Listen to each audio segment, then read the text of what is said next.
కానీ పగలు ప్రార్థిస్తున్నాడంట. ఏ టైంలో? 3 గంటలప్పుడు పగలు ప్రార్థిస్తూ ఉన్నాడు. బాగా వినడమ్మా. 3 గంటలప్పుడు పగలు ప్రార్థిస్తుంటే ఏం జరిగింది? పగలు 3 గంటలకి ఎవరైనా ప్రార్థనలో కూర్చున్నారా? ఎందుకు కూర్చోట్లేదు? మీ ప్రార్థన దేవుడు వినడా? పనులు ఉంటాయా? ప్రార్థించుకోండి అమ్మా. చేసిన పనుల వరకు చాలు. ఖాళీగా ఉన్నప్పుడు ప్రార్థన చేసుకోండి. ప్రార్థన చేసుకున్నప్పుడు ఎవరు వింటారు? కొంతమంది చదువుతారు, అమ్మగారు మాకు ప్రార్థన చేయడం రాదు. రానప్పుడు ఏం చేయాలి? మీ కష్టాలు, మీ బాధలు, మీ సుఖాలు అన్ని కూడా దేవునితో పంచుకోవటమే.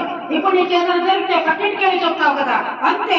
అదేదో దేవునికి నీ గదిలో కూర్చొని చెప్పుపోయి ఏమని, ప్రభు నా కుటుంబంలో ఈ రోజు జరిగింది ఏమా, ప్రార్థన వినేడి పావనుడా, ప్రార్థన మాకు నేర్పుమయా, ప్రార్థన వినేడి పావనుడా, ప్రార్థన మాకు నేర్పుమయా, శ్రేష్టమైన భావము గూర్చి శిష్య బృందముకు నేర్పితివి, పరముడ నిన్ను ప్రణుతించెదను, పరలోక ప్రార్థన నేర్పుమయా, ప్రార్థన వినిడి పావనుడా, ప్రార్థన మాకు నేర్పుమయా.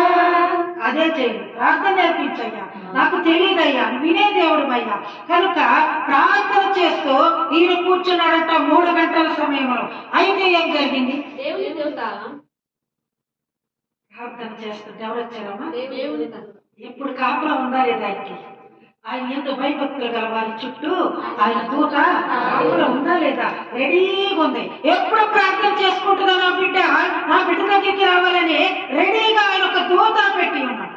ఎప్పుడు చేసుకుంటావు? పగలైపోయింది, రాత్రి అయిపోయింది, మరుసటి రోజు కూడా వచ్చింది. ఎక్కడ నీ ప్రార్థన? Where is your prayer? ఎప్పుడు చేస్తావు ఇక ప్రార్థన? దేవదూత ఎదురు చూసి వెళ్ళిపోతుందమ్మా. పాపం వస్తే ఏమైతే ఇంట్లో ఒక్క రూపాయి కూడా ఉండదు. Be careful. దేవుడితో తమాషాలు కాదు. అర్థమవుతుందా మీకు? పక్కన ఇంచుమించు 3 గంటలప్పుడు ప్రార్థన చేస్తుంటే దేవుడి దూత ఎదుకు వచ్చి కొన్నేలి పిలిచిందా?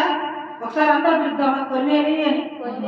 ఇంకా పెద్దగా కొన్నేలి అని దేవుడితో పిలుచుట దర్శనమందు తేటగా అతను కనపడది. మనం కూడా విశ్వాసంగా ప్రార్థన చేసుకుంటున్నాం అనుకో, ఎవరొక రూపంలో దేవుడు ఖచ్చితంగా కనపడతాడు.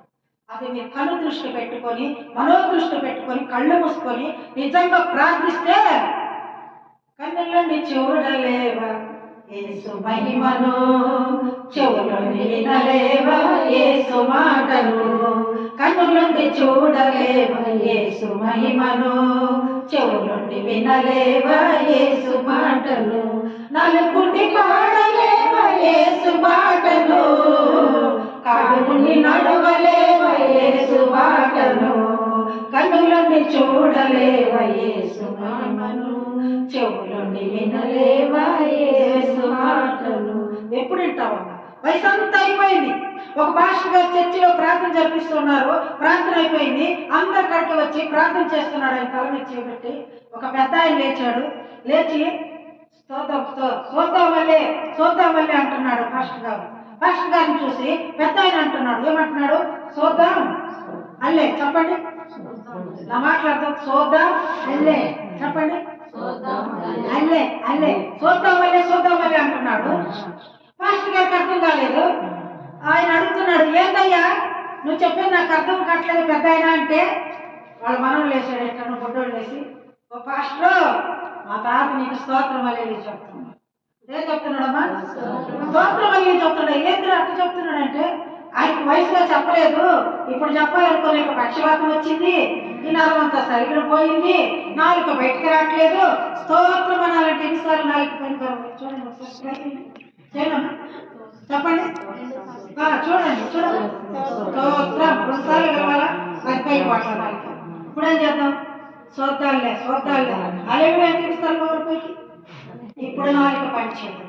తర్వాత అంతా అయిపోయినాక ఏమా ఎప్పుడు మారుతావు నువ్వు? అందరూ చెప్తారు మేము మారేగారు బాప్తిసం తీసుకున్నాం, మారే ప్రార్థనకు వెళ్తున్నాం. కానీ ఆయన చెప్తారు కానీ చిన్న మాటన్నా ఓర్చుకోలేరు. కోపం వస్తుంది. మారేమంటూ మస్త కొడతారు,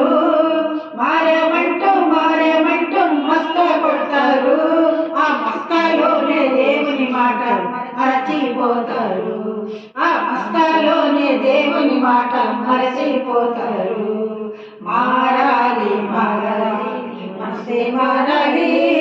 మారిన మనసు దేవునికి ఇస్తే ఫలితం ఉంటుంది. మారిన మనసు దేవునికి ఇస్తే ఫలితం, మారిన మనసు ఇస్తే ఫలితం ఉంటుంది. మారిన మనసు ఇస్తే ఎప్పుడు మారుతావు, ఇంకా ఎప్పుడు చూస్తావు. నీ వయసు అంతా అయిపోయి అప్పుడు చెప్పబోతే చూద్దాం అంటే పాస్టర్ గారికి అర్థం కాలేదు, దేవుడికి ఎక్కడ అర్థం అవుతామ్మా? నీవు చెప్పాల్సిన వయసులో చెప్పాలంటే ఇంకా ఎన్నాళ్ళు చూస్తావు? చూద్దామా, వాక్య భాగంలోకి వద్దామా అని పిలుచుట తేటగా అంటే చెప్పాలా, తేటగా కనపడదంట. తేటగా అంటే అమ్మా స్పష్టంగా క్లియర్గా, అసలు క్లియర్గా దేవుడితో కనపడదంట. చాలా మంది చెప్తూ ఉంటారు, అమ్మ మేము ప్రార్థిస్తున్నప్పుడు మాకు దేవుడి చేత కనపడ్డది, లేకపోతే దేవుడే కనపడ్డాడు, మా పెద్ద ఎవరు వచ్చినా నాకు ఎక్కడ కూర్చోవాలి కనపడ్డట్టు కూర్చోవాలి. ఒకసారి పెద్ద అలా కనపడ్డాడు, ఇలా వచ్చింది అలా వచ్చిందని చెప్తూ ఉంటారు, అవునా కాదా? ఇక్కడ ఏం తేటగా దేవుని తోట ఎవరికి కనపడ్డది? కొన్నేళ్ళు ఎలాంటి వాడు ఒకసారి చెప్పుకున్నామా? భక్తిపరుడు ఫస్ట్, సెకండ్ కుటుంబంలో ప్రార్థన చేసుకునేవాడు, దాన ధర్మాలు, 4 ఎల్లప్పుడూ చెప్పడం. ఒకసారి మళ్ళీ ఎల్లప్పుడూ టైం ప్రార్థనలో ఉంటాడు. మనం పైకి వెళ్ళినా ఎక్కడికి వెళ్ళినా మనసులో ఏముండాలమ్మా? లోపల ఉండాలి, లోపల ప్రార్థించుకోవాలి. కొంతమంది బయటలో ప్రార్థనకు వస్తారు, అమ్మలక్కలు ఏమమ్మా బయటకు తీసుకురాలేదంటే సంఖ్యలో నుంచి తెస్తారు ఇట్లా బయటకి. ఏందమ్మంటే మా ఊర్లో బయటకు తెస్తే ఎగతాలు చేస్తారు పాస్టమ్మ గారు. ఎందుకమ్మా? ఎందుకు అంతే, మా ఊర్లో మేము సీరియల్ గోళీలు చూస్తుంటాము, సీరియల్ గోళీలు చూస్తారు, మీకు ఎందుకు బైబిల్ ప్రార్థన అని ఎగతాలు చేస్తారు. నీవు ఎగతాలు చేసేంత పని ఏంటి? నిజంగా నువ్వు దైవభక్తి కలదానివైతే, ప్రార్థన కలవాలని ఆలోచన నీకుంటే బైబిల్ చక్కగా పెట్టుకోవాల్సిన అవసరం ఏంటి? నువ్వు పట్టుకుంది ఎవరిని? ఎవరమ్మా పట్టుకుంది? ఒకసారి బైబిల్ చూపించండి అందరూ, ఇటు వచ్చి చూపించండి అందరూ ఒకసారి బైబిల్. నీకేమీ లేదని ఏమీ తెలియదని అన్నారా నిన్ను అవమానపరిచారా? మొత్తం తర్వాత ఇంతేనని, తరువాత ఏమోనని చీకటిని చూసి చింతించుచున్నావా? నేనున్నానన్న యేసు మాటను మరిచావా? మారాను మధురంగా మార్చును చూస్తావా?